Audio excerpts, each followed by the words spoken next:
மணிமேகலை மாதாஜி நீங்க வாசிங்க. நான் ஜஸ்ட் ப்ரேயர்ஸ் இன்னைக்கு prayers I will only two.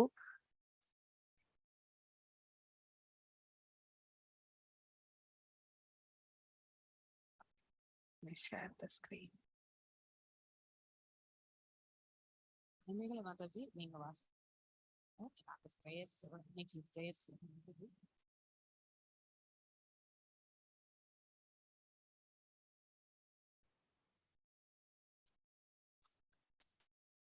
Okay. எல்லாருக்கும் ஹரே கிருஷ்ணா.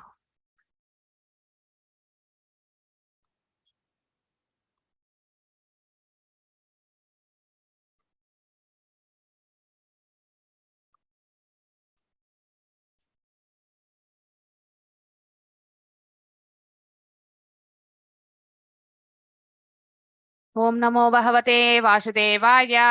ओम नमो भगवते वासुदेवाय। ओम नमो भगवते वासुदेवाय। नारायणं नमस्कृत्यं नरं चैव नरोत्तमं देवीं सरस्वतीं व्यासं ततो जयं उदीरयेत्। नष्टप्रायेषु बदरेषु नित्यं भागवत सेवयां भगवत्य उत्तमश्लोके भक्तिर्भवति नैस्तिकी। ओम अज्ञानतिमिरान्धस्य ज्ञानाञ्जनशलाकया चक्षुरुन्मिलितं येन तस्मै श्रीगुरवे नमः। श्रीचैतन्यमनोभीष्टं स्थापितं येन भूतले स्वयं रूपा गदा माह्यं तदा स्वापदण्डिकं। हे कृष्णा करुण सिन्धु दीनबन्धु जगत्पते गोपेशा गोपिका कान्त राधकान्त नमस्तुते। तप्त काञ्चन गौरांगी राधे वृन्दावनेश्वरी वृषभानुसुते देवी प्रणमामि हरिप्रिये। वाञ्छकल्पतरुभ्यश्च कृपसिन्धुभ्य एव च पतितनां पावनेभ्यो वैष्णवेभ्यो नमो नमः। जय श्री कृष्ण चैतन्य प्रभु नित्यानंद श्री अद्वैत गदाधर श्रीवासदि गौर भक्त वृंदा। हरे कृष्णा कृष्ण कृष्ण हरे हरे हरे राम राम राम हरे हरे। எல்லாருக்கும் வணக்கம். हरे कृष्ण माताजी हरे कृष्ण। नमो विष्णुपादाय कृष्णप्रेष्ठाय भूतले श्रीमते भक्तिवेदान्त स्वामिन् नामिने। नमो विष्णुपदाय कृष्णप्रेष्ठाय भूतले श्रीमते भक्तिवेदान्त स्वामिन् नामिने। नमस्ते सरस्वती देवे गौरवाणी प्रचारिणे निर्विशेष शून्यवादे पाश्चात्य देशधारिणे।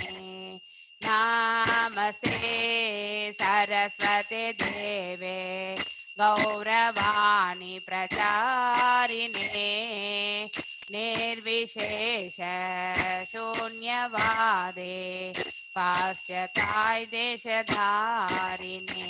जय श्री कृष्ण चैतन्य प्रभो नित्यानंद श्री अद्वैत गदाधर शिवासादि गौर भक्तवृंद। हरे कृष्णा कृष्ण कृष्ण हरे हरे हरे राम राम राम हरे हरे हरे कृष्णा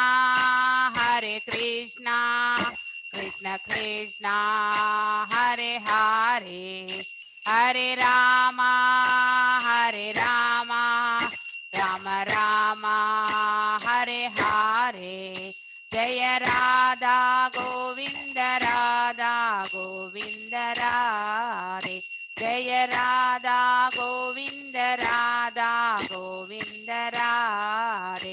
जय गौरनिताय गौरनिताय जय गौरनिताय जय गौरनिताय गौरनिताय गौरनिताय जय गौरनिताय जय प्रभुपदा प्रभुपदा प्रभुपदा जय प्रभुपदा जय प्रभुपदा प्रभुपदा प्रभुपदा जय प्रभुपदा नित्य गौर हरि बोल हरि बोल हरि बोल नित्य गौर हरि बोल हरि बोल हरि बोल हरि बोल नित्य गौर हरि बोल எல்லாருக்கும் ஹரே கிருஷ்ணா.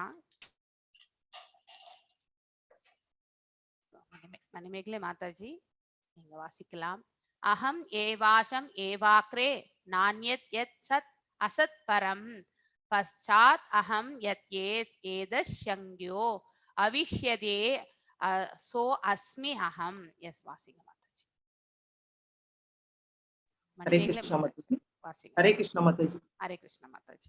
அகம் ஏவாஷம் ஏவாக்ரே நான்யத் யத் சத் அசத் பரம் பக்ஷாத்தகம் அத்யேதச்ச ஏதச்இந்தியோ வசிஷ்யதே சோஷ்மி அகம்.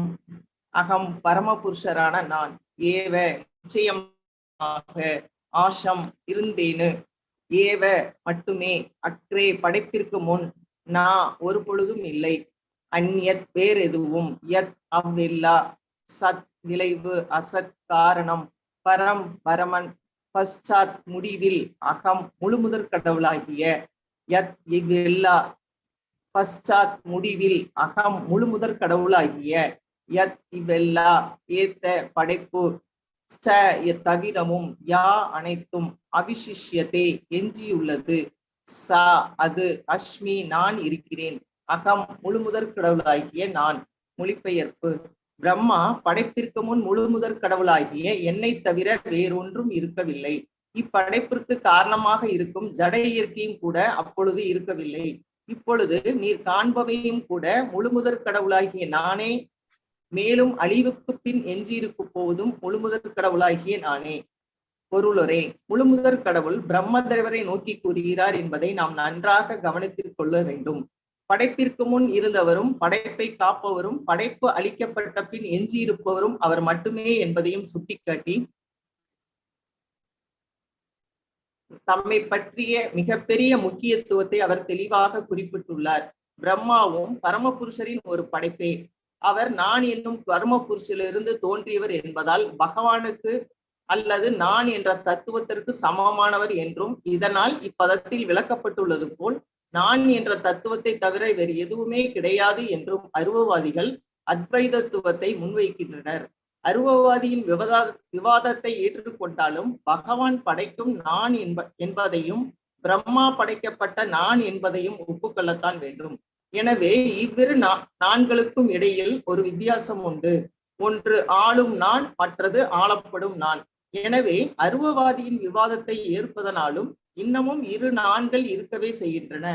ஆனால் இவ்விரு நான்களும் தன்மையில் ஒன்றானவை என்று வேத இலக்கியத்தில் கடோபனிஷத்தம் ஏற்கப்பட்டிருப்பதை நாம் நன்றாக கவனிக்க வேண்டும். கடோபனிஷத்தம் கூறுகிறது, நித்யோ நித்யானாம் சேதன சேதனானாம் ஏகோ பகுனாம் யோ விதாதி காமான். படைக்கும் நான் மற்றும் படைக்கப்பட்ட நான் ஆகிய இரண்டும் தன்மையில் ஒன்றானவை என்று வேதங்களில் ஒப்புக்கொள்ளப்பட்டுள்ளது.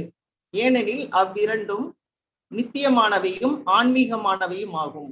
ஆனால் படைக்கும் நான் ஒரு ஒருமையாகவும் படைக்கப்பட்ட நான்கள் பன்மையாகவும் உள்ளன. ஏனெனில் பிரம்மா உட்பட அவரால் உற்பத்தி செய்யப்பட்ட பல நான்கள் உள்ளனர். இது ஒரு எளிய உண்மையாகும். தந்தை ஒரு மகனை படைக்கிறார் அல்லது பெற்றெடுக்கிறார். மகனும் பல்வேறு முறையில் பல்வேறு மகன்களை படைக்கிறார். அவர்கள் அனைவரும் மனிதர்கள் எனும் முறையில் ஒன்றுபட்டவர்களாக இருக்கக்கூடும். ஆனால் அதே சமயம் தந்தையிலிருந்து மகனும் பேரப்பிள்ளைகளும் வேறுபட்டவர்கள் ஆவார். மகனோ பேரப்பிள்ளைகளோ தந்தையின் இடத்தை ஏற்க முடியாது. மனிதர்கள் எனும் முறையில் அவர்கள் ஒற்றுமை உடையவர்களே, ஆனால் உறவினர்கள் எனும் முறையில் வேற்றுமை உடையவர்கள் ஆவார். எனவே படைப்பவர் மற்றும் படைக்கப்படுபவர் அல்லது ஆள்பவர் மற்றும் ஆளப்படுபவர் ஆகியோர் வேதங்களில் பின்வருமாறு வேறுபடுத்தப்பட்டுள்ளனர். ஆளும் நான், ஆளப்படும் நான்களுக்கு ஆகாரம் கொடுப்பவர் ஆவார். ஆனால் இதனால் நான் எனும் இவ்விரு பிரிவுகளுக்கு இடையில் ஒரு பரந்த வேறுபாடு இருக்கிறது. இப்பதத்தின் மற்றொரு அம்சம் என்னவெனில், பகவான் மற்றும் பிரம்மா ஆகிய இரு புருஷர்களை யாரும் நிராகரிக்க முடியாது. எனவே ஆள்பவர் மற்றும் ஆளப்படுபவர் ஆகிய இருவருமே நபர்கள் ஆவர். முடிவாக அனைத்தும் அருவமானதே என்னும் அருவவாதியின் முடிவை இது தவறென நிரூபிக்கிறது. ஆளும் நான் பரமசத்தியம் என்பதையும் அவர் ஒரு நபர் என்பதையும் சுட்டிக்காட்டுவதன் மூலமாக புத்தியில் தாழ்ந்த அருவவாதிகளால் வற்புறுத்தப்படும் இந்த அருவ கொள்கை தவறென நிரூபிக்கப்படுகிறது. ஆளப்படும் நான் என்ற பிரம்மாவும் ஒரு நபர் ஆவார். ஆனால் அவர் பரிபூர்ணமானவர் அல்ல. ஆத்ம உணர்வை பெறுவதற்காக ஆன்மீக மனோதத்துவ அடிப்படையில் தன்னை ஒருவன் பரம சத்தியத்திற்கு சமமானவன் என்று பாவனை செய்வது வசதியாக இருக்கக்கூடும். ஆனால் இங்கு இப்பதத்தில் தெளிவாக சுட்டிக்காட்டப்படுவது போல் ஆள்பவருக்கும் ஆளப்படுபவருக்கும் இடையில் எப்பொழுதும் வேறுபாடு இருக்கத்தான் செய்கிறது. இப்பதம் அருவவாதிகளால் பெரிதும் துஷ்பிரயோகம் செய்யப்படுகிறது. ஜலப்படைப்பின் அழிவுக்கு பின்னரும் கூட தமது உன்னதமான நித்திய ரூபத்துடன் பகவான் வாழ்கிறார். தன்னை ஆள்பவரான அந்த பகவானை பிரம்மா உண்மையில் நேருக்கு நேராகவே காண்கிறார். பிரம்மாவால் காணப்பட்ட பகவானின் ரூபம் பிரம்மா படைக்கப்படுவதற்கு முன்பே இருந்ததாகும். ஜடத்தோற்றமும் அதற்குரிய மூலப்பொருட்களும் மற்றும் அதிகாரிகளும் சக்தி வாய்ந்த பகவானின் விரிவுகளாகும். மேலும் பகவானுடைய சக்தியின் தோற்றம் ஒரு முடிவிற்கு வந்த பின் எஞ்சியிருப்பதும் அதே முழுமுதற் கடவுள்தான். எனவே படைத்தல், காத்தல் மற்றும் அழித்தல் ஆகிய அனைத்து சூழ்நிலைகளிலும் பகவான் உருவம் இருக்கிறது. வேத மந்திரங்கள் இவ்வுண்மையை வாசுதேவோ வாயுதம் அக்ர ஆசின்ன பிரம்மத சக்ர ஏது நாராயண ஆசின்ன பிரம்மநேசான என்பதை போன்ற வாக்கியங்களில் உறுதி செய்கின்றன. படைப்பிற்கு முன் வாசுதேவரை தவிர வேறு ஒருவரும் இல்லை. பிரம்மனும் இல்லை, சங்கரனும் இல்லை, நாராயணர் மட்டுமே இருந்தார். வேறு ஒருவரும் இல்லை. பிரம்மாவோ அல்லது ஈசனாரோ கூட இல்லை. நாராயணா அல்லது முழுமுதற் கடவுள் அனைத்து படைப்பிற்கும் மேற்பட்டவர் என்றும் படைப்பு முழுவதுமே அவ்வியக்தம் என்பதன் விளைபொருளே என்றும் தமது பகவத்கீதை வியாக்கியானத்தில் ஸ்ரீபாத சங்கராச்சாரியரும் கூட உறுதி செய்கிறார். எனவே படைப்பவரும் படைக்கப்படுபவரும் ஒரே தன்மையை கொண்டவர்களாக இருப்பினும் படைப்பவருக்கும் படைக்கப்படுபவருக்கும் இடையில் எப்பொழுதும் வேறுபாடு இருக்கிறது. பகவான் அல்லது முழுமுதற் கடவுள் பரம சத்தியமாவார் என்பது அவ்வாக்கியத்தின் மற்றொரு அம்சமாகும். முழுமுதற் கடவுளும் அவரது ராஜ்யமும் ஏற்கனவே விவரிக்கப்பட்டு விட்டன. அருவவாதிகள் கற்பனை செய்வது போல் பகவானின் ராஜ்யம் சூன்யமானது அல்ல. வைகுண்ட லோகங்கள் வைகுண்ட லோகங்கள் பல வகைப்பட்ட ஆன்மீக பொருட்களால் நிரப்பப்பட்டுள்ளன. அக்கிரகங்களில் பெரும் ஐஸ்வர்யங்களை கொண்ட 4 கரங்களுடன் கூடிய வாசிகளும் உயர்தரத்தை சேர்ந்த புருஷர்களுக்கு தேவையான ஆகாய விமானங்களும் மற்றும் பிற சௌகரியங்களும் கூட உள்ளன. எனவே படைப்பிற்கு முன்பே உள்ள பரம புருஷர் வைகுண்ட லோகங்களில் பல வகைப்பட்ட ஆன்மீகமான பொருட்களுடன் வாழ்கிறார். வைகுண்ட லோகங்கள் அழிவற்ற தன்மை கொண்டவை என்பதும் பிரபஞ்சங்களின் அழிவுக்கு பிறகும் அவை அழியாமல் இருக்கின்றன என்பதும் பகவத்கீதையில் ஏற்றுக்கொள்ளப்பட்டுள்ளது. உன்னத இயற்கையை கொண்ட அக்கிரகங்கள் பௌதிகமான படைத்தல், காத்தல் அல்லது அழித்தல் ஆகியவற்றின் சட்டதிட்டங்களுக்கு உட்பட்டவை அல்ல. அரசன் இருப்பது அவனுக்கு ராஜ்யம் இருப்பதை உணர்த்துகிறது. சாஷாபிஷத்ர புருஷோ விஸ்வஸ்திதி உத்பவாப்யா முக்தவாத்ம மாயாம் மாயேங் சேதோ சர்வ குஹாக்ஷயா. படைத்தல், காத்தல் மற்றும் அழித்தல் ஆகியவற்றிற்கு காரணமாய் இருப்பவரும் மாய சக்தியின் வசீகரத்திலிருந்து எப்பொழுதும் விடுபட்டு இருப்பவரும் அச்சக்தியை ஆள்பவருமான முழுமுதற் கடவுள் எவ்வாறு ஒவ்வொருவரின் இதயத்திலும் அமர்ந்திருக்கிறார்? இதே கேள்வியை தான் விதுரரும் கேட்டார். தத்வானா பகவம் ஸ்தேஷாம் கதிதா பிரதிசக்ரமக தத்ரேமம் கா உபாசுரன் க உற்சவித் அனுஷேரதே. ஸ்ரீதர சுவாமி தமது குறிப்புகளில் இதை விளக்குகிறார். படைப்பு அளிக்கப்படும் பொழுது சேஷனின் மீது சயனித்திருக்கும் பகவானுக்கு சேவை செய்பவர் யார்? உன்னதமாக பகவான் தமது பெயர், புகழ், இயல்பு முதலியவற்றுடன் நித்தியமாக வாழ்கிறார் என்பது இதன் பொருளாகும். இது ஸ்கந்த புராணத்தின் காசி காண்டத்தில் துருவ சரித்திரத்தில் தொடர்பாக பின்வருமாறு கூறப்பட்டுள்ளது. நா சேவன் தே அபியத் பக்தா மகத்யாம் பிரகலாயாபதி அதோ அச்சுதோ அச்சுதோ அகிலே லோகே ஷயேக சர்வகோ வியயக. ஜட உலகின் மொத்த அழிவின் பொழுது முழுமுதற் கடவுளின் பக்தர்களும் கூட அழிக்கப்படுவதில்லை. பகவானை பற்றி கூறுவதற்கு ஒன்றும் இல்லை. ஜடமாற்றத்தின் 3 நிலைகளிலும் பகவான் நித்தியமாக வாழ்கிறார். பகவான் செயலற்றவர் என்று அருவவாதி நிரூபிக்க முயல்கிறான். ஆனால் பிரம்மாவிற்கு பரமபுருஷ பகவானுக்கும் இடையிலான பேச்சுவார்த்தையில் பகவானுக்கு அவரது உருவமும் குணமும் இருப்பதை போலவே செயல்களும் உள்ளன என்று கூறப்பட்டுள்ளது. படைப்பை பராமரிப்பதில் பிரம்மாவாலும் பிற தேவர்களாலும் நிறைவேற்றப்படும் செயல்களை பகவானின் செயல்கள் என புரிந்து கொள்ள வேண்டும். ஒரு நாட்டின் தலைமை அதிகாரி அல்லது அரசர் ராஜபோகங்களில் ஈடுபட்டிருக்கூடும் என்பதால் அரசாங்க அலுவலகங்களில் அவரை காண முடியாமல் இருக்கக்கூடும். இருப்பினும் அனைத்தும் அவருடைய கட்டளைப்படியே நடக்கின்றன என்பதையும் அனைத்தும் அவரது ஆணைக்கு கட்டுப்பட்டுள்ளன என்பதையும் புரிந்து கொள்ள வேண்டும். முழுமுதற் கடவுள் ஒரு பொழுதும் அருவமானவர் அல்ல.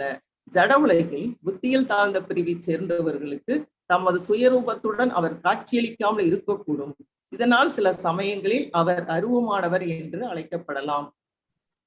ஆனால் உண்மையில் அவர் தமது வைகுண்ட லோகங்களிலும் பிரபஞ்சங்களிலும் மற்ற கிரகங்களிலும் வேறுபட்ட அவதாரங்களில் தமது நித்திய ரூபத்துடன் எப்பொழுதும் இருக்கிறார். இவ்விஷயத்தில் சூரியனின் உதாரணம் மிகவும் பொருத்தமானதாகும். இரவு நேரத்தில் உள்ள சூரியனில் இருளில் இருக்கும் மக்களின் கண்களுக்கு புலப்படாமல் இருக்கக்கூடும். ஆனால் சூரியன் எங்கெல்லாம் உதயமாகியுள்ளதோ அங்கெல்லாம் அது காணப்படக்கூடியதாக இருக்கிறது. உலகின் ஒரு குறிப்பிட்ட பகுதியில் உள்ளவர்களுக்கு சூரியன் காணப்படாததாக இருப்பதானது அதற்கு உருவம் இல்லை என்பது குறிப்பதாகாது. பிருகத் ஆரண்ய உபநிஷத்தில் பின்வரும் மந்திரம் உள்ளது. ஆத்மை வேதம் அற்ற ஆசித் புருஷ விதக. இம்மந்திரம் புருஷ அவதாரத்தின் தோற்றத்திற்கு முன்பே பரமபுருஷ பகவான் கிருஷ்ணர் இருந்தார் என்பதை குறிப்பிடுகிறது. பகவான் ஸ்ரீ கிருஷ்ணர் புருஷ அக்ஷர மற்றும் புருஷ அக்ஷர ஆகியோருக்கும் மேற்பட்ட பரமபுருஷர் என்பதால் அவர் பகவத்கீதையில் 15.18 புருஷோத்தமர் என்று கூறப்படுகிறார். அக்ஷ புருஷர் மகாவிஷ்ணு பிரகிருதியின் மீது தமது துரிதமான பார்வையை செலுத்துகிறார். ஆனால் புருஷோத்தமர் அதற்கு முன்பேயும் இருக்கிறார். எனவே பகவான் ஸ்ரீ கிருஷ்ணரே பரமபுருஷர் எனும் பகவத்கீதையின் கூற்றை பிருகத் ஆரண்ய உபநிஷத்தும் உறுதி செய்கிறது. ஆரம்பத்தில் அருவ பிரம்மம் மட்டுமே இருந்தது என்று சில வேதங்களில் கூறப்பட்டுள்ளது. ஆனால் இப்பதத்திற்கு ஏற்ப பரமபுருஷருடைய உடலிலிருந்து வெளிப்படும் பிரகாசமே அருவ பிரம்மமாகும். இந்த அருவ பிரம்மத்தை உடனடியாக காரணம் என்று அழைக்கலாம். ஆனால் சர்வ காரணங்களுக்கும் காரணமாக இருப்பவர் பரமபுருஷ பகவானே ஆவார். பகவானின் அருவ அம்சம் ஜட உலகில் இருக்கிறது. ஏனெனில் ஜட புலன்களால் அல்லது ஜட கண்களால் பகவானை காணவோ அல்லது அறியவோ முடியாது. பரமபுருஷரை காணும் முன்பாக அல்லது அறியும் முன்பாக புலன்களை ஒருவன் ஆன்மீகமானவையாக மாற்ற வேண்டும். ஆனால் அவர் வைகுண்ட லோகவாசிகளுக்கு நேருக்கு நேராக நித்தியமாக காட்சியளிக்கிறார். எனவே அரசாங்க வீட்டில் வாழும் தலைமை அதிகாரி அருவமானவராக என்றாலும் அரசாங்க அலுவலகங்களில் அவர் அருவமானவராக இருக்கக்கூடும் என்பதைப் போலவே பகவானும் பௌதீக கண்ணோட்டத்தில் அருவமானவராக உள்ளார். அதே போலவே பகவான் தமது உலகில் அருவமானவராக இல்லை. எனவே வேத நூல்களில் குறிப்பிட்டுள்ளதை போல பகவானின் அருவாம்சம் மற்றும் உருவாம்சம் ஆகிய இரண்டுமே ஏற்புடையவைதான். பிரம்மனோஹி பிரதிஷ்டாகம் எனும் பதத்தில் பகவத்கீதை 14.27 இந்த முழுமுதற் கடவுள் மிகவும் அழுத்தமாக விவரிக்கப்பட்டுள்ளார். எனவே பரமபுருஷரை உணர்வதே பூரண உணர்வாகும், அவரது அருவ பிரம்மத்தை அல்ல. எனவே ஒருவன் தனது தன்னுணர்வின் முடிவான நோக்கத்தை பரம சத்தியத்தின் அருவாம்சத்தில் பதிய செய்யாமல் அவரது உருவாம்சத்தில் பதிக்க வேண்டும். பரம சத்தியத்தின் எங்கும் பறந்துள்ள தன்மையை பற்றிய உணர்வை மாணவன் பெறுவதற்கு ஒரு பாத்திரத்தின் உள்ளும் புறமும் உள்ள ஆகாயத்தின் உதாரணம் உதவியாக இருக்கக்கூடும். ஆனால் தனித்தன்மையுடைய பகவானின் பின்னப்பகுதிகள் தங்களை பகவான் என்று கூறிக்கொள்வதால் பகவானாகி விட முடியாது. மாயா சக்தியின் இறுதி வலையில் பந்தப்பட்ட ஆத்மா அகப்பட்டு கொண்டான் என்பதை மட்டுமே இது குறிக்கிறது. பகவானின் பிரபஞ்ச உணர்வுடன் ஒன்றுபட்டவன் என்று கூறிக்கொள்வதானது மாயா சக்தியால் தெய்வீ மாயா அமைக்கப்பட்ட இறுதி வலையில் சிக்கிக் கொள்வதாகும். ஜடப்படைப்பில் உள்ளதை போல் பகவானின் அருவமாக இருப்பினும் கூட அவரது உருவாம்ச உணர்வை பெற ஒருவன் விரும்ப வேண்டும். இதுவே பశ్చాத் அகம் யச் ஏதச்சையோ அவிஷ்யதே சோ அஸ்மி அகம் என்பதன் பொருளாகும். நாரதருக்கு உபதேசிக்கும் பொழுது பிரம்மதேவரும் இவ்வுண்மையே ஏற்றுக்கொண்டார். அவர் கூறினார், சோ ஐயம் தே அபிஹதஸ் தாத பகவான் விஸ்வ பாவனக. பாகவதம் 2.7.50. பரமபுருஷனான ஹரியை தவிர சர்வ காரணங்களுக்கும் காரணமானவர் வேறொருவரும் இல்லை. எனவே அகம் ஏவ எனும் இப்பதம் ஒரு பொழுதும் பரமபுருஷரை தவிர வேற எதையும் குறிப்பதாகாது. ஆகவே பிரம்மாவிலிருந்து நாரதருக்கும் பின் வியாசதேவருக்குமாக கீழிறங்கி வரும் பிரம்ம சம்பிரதாயத்தின் வழியை ஒருவன் பின்பற்றி பரமபுருஷ பகவானாகிய ஹரி அல்லது பகவான் ஸ்ரீ கிருஷ்ணரை உணர்ந்தறிவதை வாழ்வின் நோக்கமாக கொள்ள வேண்டும். உணர்ந்த அறிவதை வாழ்வின் நோக்கமாக கொள்ள வேண்டும். பகவானின் தூய பக்தர்களுக்கான மிகவும் ரகசியமான இவ்வுபதேசம் அர்ஜுனனுக்கும் படைப்பின் ஆரம்பத்தில் பிரம்மாவிற்கும் வழங்கப்பட்டது. பிரம்மா, விஷ்ணு, மகேஸ்வரன், இந்திரன், சந்திரன் மற்றும் வருணன் முதலான தேவர்கள் வேறுபட்ட கடமைகளை நிறைவேற்றுவதற்குரிய பகவானின் வெவ்வேறு தோற்றங்கள் ஆவார். ஜடப்படைப்பின் மூலப்பொருட்களும் பலதரப்பட்ட சக்திகளும் கூட அதே முழு முதற் கடவுளின் தோற்றங்களே. ஆனால் அனைத்திற்கும் வேறாக இருப்பவர் பகவான் ஸ்ரீ கிருஷ்ணரே ஆவார். ஒருவன் கிளைகளாலும் இலைகளாலும் குழப்பத்திற்குள்ளாவதை விட அனைத்திற்கும் வேறாக இருப்பவரிடம் பற்று கொண்டிருக்க வேண்டும். இதுவே இப்பதத்தின் உபதேசம் ஆகும். ஹரே கிருஷ்ணா மாதாஜி. ஹரே கிருஷ்ணா மாதாஜி.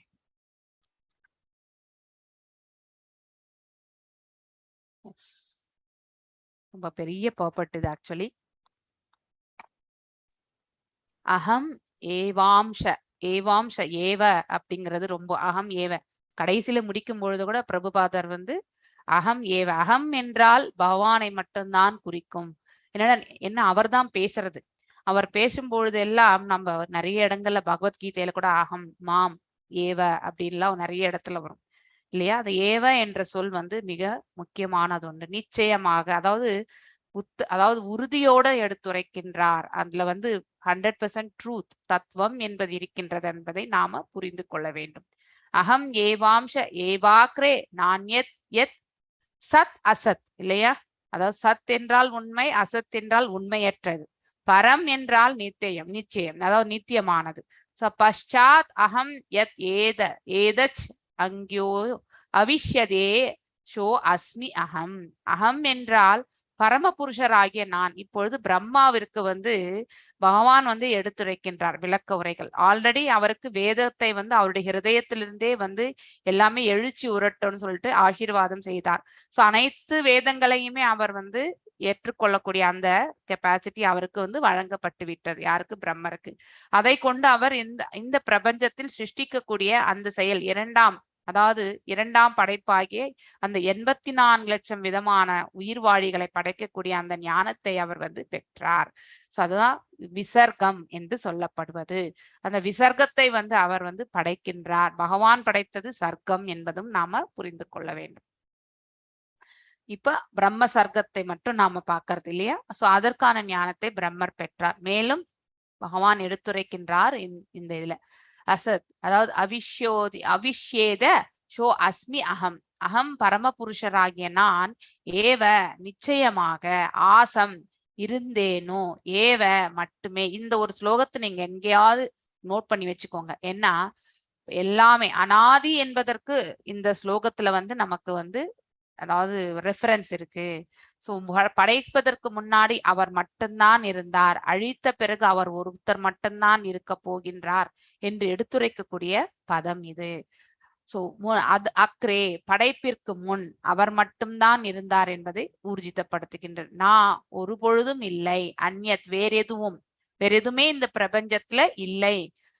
யத் அவ்வெல்லாம், சத் விளைவு, அசத் காரணம், பரம் பரமன், பாஷாத் முடிவில், அகம் முழுமுதற் கடவுளாகிய, யத் இவ்வெல்லாம், ஏத் படைப்பு, சா தவிரவும், யா அனைத்தும், அவிசிஷ்யதே எஞ்சியுள்ளது அதாவது மீதம் இருக்கிறது.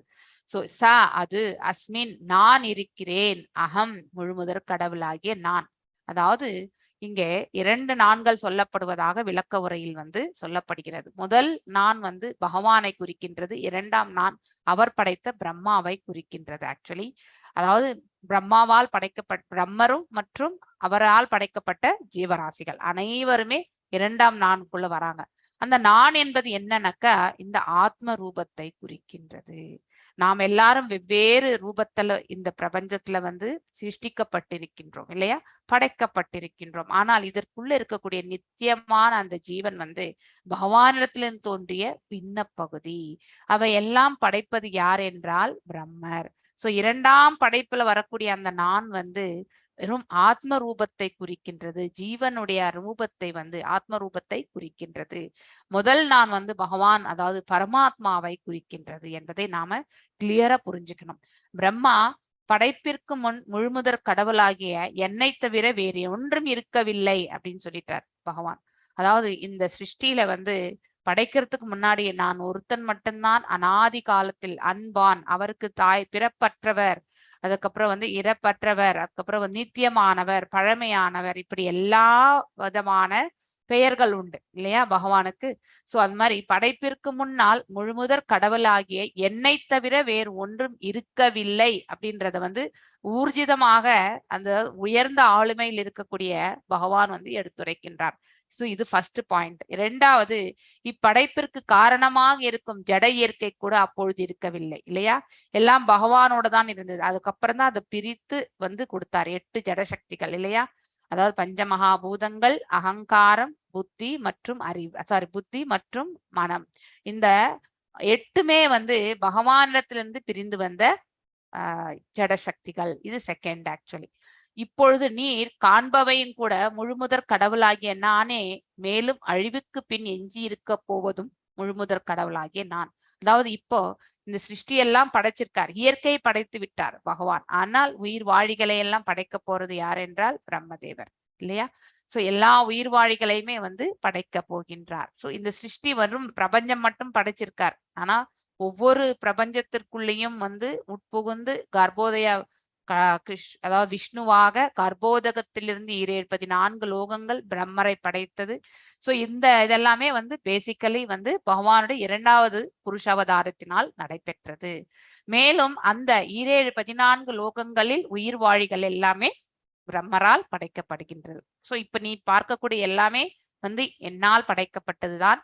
மேலும் எல்லாம் அழிவுறும் பொழுது மீதம் இருப்பது நான் ஒருத்தன் தான் அப்படின்றதையும் 4வது ரீசன் நமக்கு தெரிகின்றது. இதுல 4 கருத்துக்கள். ஒன்று, அனாதியானவர் படைப்பிற்கு முன்னாடி. இப்போ இந்த ஜட இயற்கையும் வந்து அவரோடு இருந்ததுதான்.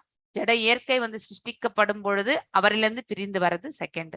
3வது, இப்ப நீ பார்க்கக்கூடிய இந்த ஜட படைப்பு எல்லாமே வந்து காண்பவை எல்லாமே கடவுளாகிய நானே என்று சொல்லிட்டார். அதுல எல்லாம் இருக்கிறதும் நான் தான். பரமாத்மாவாக எல்லா இடங்களிலுமே அருவமாகவும் உருவமாகவும் இருப்பதும் நான். சோ உருவம் என்றால் ஆன்மீகத்தன்மையை, அதாவது த சோல், அதாவது ஆத்ம ரூபத்தில் இருப்பது நான் என்பதையும் சொல்லியிருக்கார். மீண்டும் பிரளயம் வந்து அழிவு ஏற்படும் பொழுது மீதம் இருப்பது நான் தான், எஞ்சி இருப்பவன் நான் மட்டும்தான் அப்படிங்கிறதையும், அதாவது தொடக்கமும் முடிவும் எல்லாம் அவரே, ஆதி அந்தம் அவரே என்று நம்ம நிறைய இடங்கள்ல சொல்லுவோம் இல்லையா. அதற்கான விளக்கவரையும் இந்த ஸ்லோகத்தில் நமக்கு கிடைச்சிருக்கு. சோ இதற்கு மேற்பட்ட உண்மை நமக்கு வேற எதுவும் தேவையில்லை. சோ யாராவது கேட்டாக்கா நம்ம வந்து கிளியரா ஒரு வாதம் பண்றதுக்கு கூட we should always டிஃபெண்ட் பண்ணணும்னா கூட நம்ம வந்து we need to have the shastric reference. Shastric reference இல்லாம நம்ம வந்து வெறுமனே கற்பனையால நம்ம எதையுமே பேச முடியாது, ஸ்பெகுலேஷன் பண்ண முடியாது. ஸோ இந்த ஸ்லோகத்தை நீங்க கண்டிப்பா ரெஃபர் பண்ணிக்கணும், எழுதி வச்சுக்கோங்க. முழுமுதற் கடவுள் பிரம்மதேவரை நோக்கி கூறுகின்றார் என்பதை நாம் நன்றாக கவனித்துக் கொள்ள வேண்டும். சோ இங்க கான்வர்சேஷனே, இந்த சம்வாதம் யாருக்கு இடையில வந்து, அதாவது பிரம்மதேவருக்கும் மற்றும் பகவானுக்கும் இடையில் நடக்கக்கூடியது. படைப்பிற்கு முன் இருந்தவரும் படைப்பை காப்பவரும் படைப்பை அழிக்கப்பட்ட பின் எஞ்சி இருப்பவரும் அவர் மட்டுமே என்பதை இங்க ரொம்ப கிளியரா வந்து கம்யூனிகேட் பண்ணிட்டார் பகவான் இல்லையா. தம்மை மட்டுமே மிகப்பெரிய முக்கியத்துவத்தை பற்றி தெளிவாக அவர் குறிப்பிட்டுள்ளார். அதாவது தான் ஒருத்தர் தான் இங்க எஞ்சி இருக்கேன், பிறக்கும் பொழுது நான் ஒருத்தர் தான் இருந்தேன், படைப்பின் போதும் நான் ஒருத்தர் தான், அதுக்கப்புறம் வந்து ரட்சிப்பவனும் என்னுடையதுதான். அதே மாதிரி வந்து அழிக்கப்படும் போது அனைத்துமே அழிந்த பிறகு டிவஸ்டேஷன் இல்லையா, நான் மட்டும்தான் எஞ்சி இருப்பேன்றது வந்து உத்தரவாதத்தோட இந்த இந்த பொருளுரையிலிருந்து நமக்கு தெரிய வருகின்றது. பிரம்மாவும் பரமபுருஷரின் ஒரு படைப்பு தான் இல்லையா. கர்ப்போதக கஷாய் விஷ்ணுடைய நாபிலிருந்து பிறந்தவர் தான் வந்து பிரம்மர். ஒவ்வொரு அண்டத்திற்குள்ளேயும் ஒரு பிரம்மா உண்டு. அவர் நான் என்னும் பரமபுருஷனிலிருந்து தோன்றியவர் என்பதால், அதாவது நான் என்பது இந்த முதன்மை நான் வந்து எல்லாம் வல்ல இறைவனை சேர்ந்தது. அடுத்து இதனால் பகவானுக்கு அல்லது நான் என்ற தத்துவத்திற்கு சமமானவர் என்றும் இதனால் இப்பதத்தில் விளக்கப்படுவது போல நான் என்ற தத்துவத்தை தவிர வேறு எதுவும் கிடையாது என்றும் அருவவாதிகள் அத்வைத தத்துவத்தை முன் வைக்கின்றனர் இல்லையா. அருவவாதிகள் என்ன சொல்றாங்க, இந்த இடத்துல வெறுமனே ஆற்றல் தான், பகவானுடைய ரூபத்தை, அதாவது அந்த நான் என்னும் ரூபத்தை நம்ம எல்லாராலுமே பார்க்க முடிவது கிடையாது இல்லையா. ஆனால் பிரம்மர் பார்த்திருக்கார். அந்த பிரம்மா வந்து பகவானுடைய ரூபத்தை வந்து வைகுண்ட ரூபத்தை, அதாவது வைகுண்டத்துல இருக்கக்கூடிய அந்த ரூபத்தை அதாவது காட்சி கொடுத்தார். யாரு? பிரம்மருக்கு. சோ ரூபத்திலயும் வந்து பிரம்மர் வந்து பார்த்திருக்கார். அவர் ஒருத்தர் தான் ஃபர்ஸ்ட் பார்த்தது, முதன்மையாக கண்டது யார் என்றால் பிரம்மா. அதனாலதான் அருவவாதிகள் வந்து மிச்ச இருக்கிறது எல்லாமே ஆற்றல் அப்படின்னு இந்த பிரபஞ்சத்துல சொல்லும் பொழுது, எஸ் ஆற்றல் ரூபத்தில் இருக்கின்றார், ஆனால் அவர் உருவமும் உண்டு என்பதை நாம் ஏற்றுக்கொள்ள வேண்டும் இல்லையா. ரூபமற்ற நிலையில் நாம் எதை வந்து படைக்க முடியும்? அதை ஃபர்ஸ்ட் நாம ஏதாவது ஒரு சோர்ஸ் இருக்கணும் இல்லையா. ஒன்னுத்துல இருந்து ஒரு உயிரினுடைய சோர்ஸ் இருந்துதான் நம்ம வந்து எதையுமே படைக்க முடியும். சோ ரூபத்தில் இல்லாம அரூபத்திலே நம்ம எல்லாவற்றையுமே தோற்றுவிக்க முடியுமா? கண்டிப்பா முடியாது. சோ அதுதான் நான் என்ற தத்துவம் வந்து முதன்மை நான் வந்து பகவானை குறிக்கும், இரண்டாம் நான் பிரம்மா முதற்கொண்டு அனைத்து ஜீவராசிகளையும் வந்து குறிக்கும். ஏன்னா முதன்மை ஜீவாத்மா வந்து பிரம்மர் ஆவார். சோ அருவவாதிகள் விவாதத்தை ஏற்றுக்கொண்டாலும் பகவான் படைக்கும் நான் என்பதையும் பிரம்மா படைக்கப்பட்ட பின் நான் என்பதையும் ஒப்புக்கொள்ளத்தான் வேண்டும் இல்லையா. சோ பிரம்மா வந்து பகவானால் படைக்கப்பட்டவர். சோ அந்த நான் வந்து செகண்டரி நான், இரண்டாவது நான் என்பதை நாம புரிந்து கொள்ள வேண்டும். எவ்வாறு ஒரு தந்தை தன்னுடைய பிள்ளையை வந்து அவர் தாய் தந்தை ஈண்டெடுக்கும் பொழுது இந்த ஃபர்ஸ்ட் நான் வந்து, அதாவது தாய் தந்தையருக்கு ஒப்பிடும் பொழுது பிள்ளைகளை வந்து இரண்டாம் நானுக்கு வந்து நாம வந்து அப்படியே அந்த ஃபேமிலி வந்து அதாவது விரிவடைஞ்சுட்டே போகின்றது இல்லையா. எனவே இவ்விரு நான்களுக்கும் இடையில் ஒரு வித்தியாசம் உண்டு. ஒன்று ஆளும் நான், அதாவது அனைத்தையுமே ஆளக்கூடிய தகுதி இல்லையா. இந்த பதத்திலே சொல்கின்றார் பகவான், அகம் ஏவா அப்படின்னு சொல்லிட்டார். அதாவது நிச்சயமாக அவரே சொல்கிறார், ஆஸ்மின் இருந்தேனோ, நான் மட்டும்தான் இருந்திருக்கின்றேன் படைப்பிற்கு முன்ன அப்படிங்கறது வந்து கிளியரா சொல்லியிருக்கார். அது முதன்மை நான். சோ ஆள்கின்றவர் யார் என்றால் நம் முதன்மை நான். ஆளப்படுபவர் நாம் எல்லாருமே ஆளப்படுகின்றவர்கள் தான். நம்ம எங்கேயாவது நமக்கு வந்து ஃப்ரீ வில் இருக்கா? கிடையாது. எக்ஸிகியூஷன் ஆஃப் கர்மா மட்டும்தான் நமக்கு ஃப்ரீ வில். ஒரு கர்மம் செய்ய வேண்டியது, அதுவும் ஆல்ரெடி நம்ம பூர்வ ஜென்ம பலன்களுக்கு ஏற்றவாறு இந்தந்த கர்மங்கள் நாம் இப்ப செய்யணும்ன்றது வந்து கிளியரா வந்து நமக்கு தெரியும்.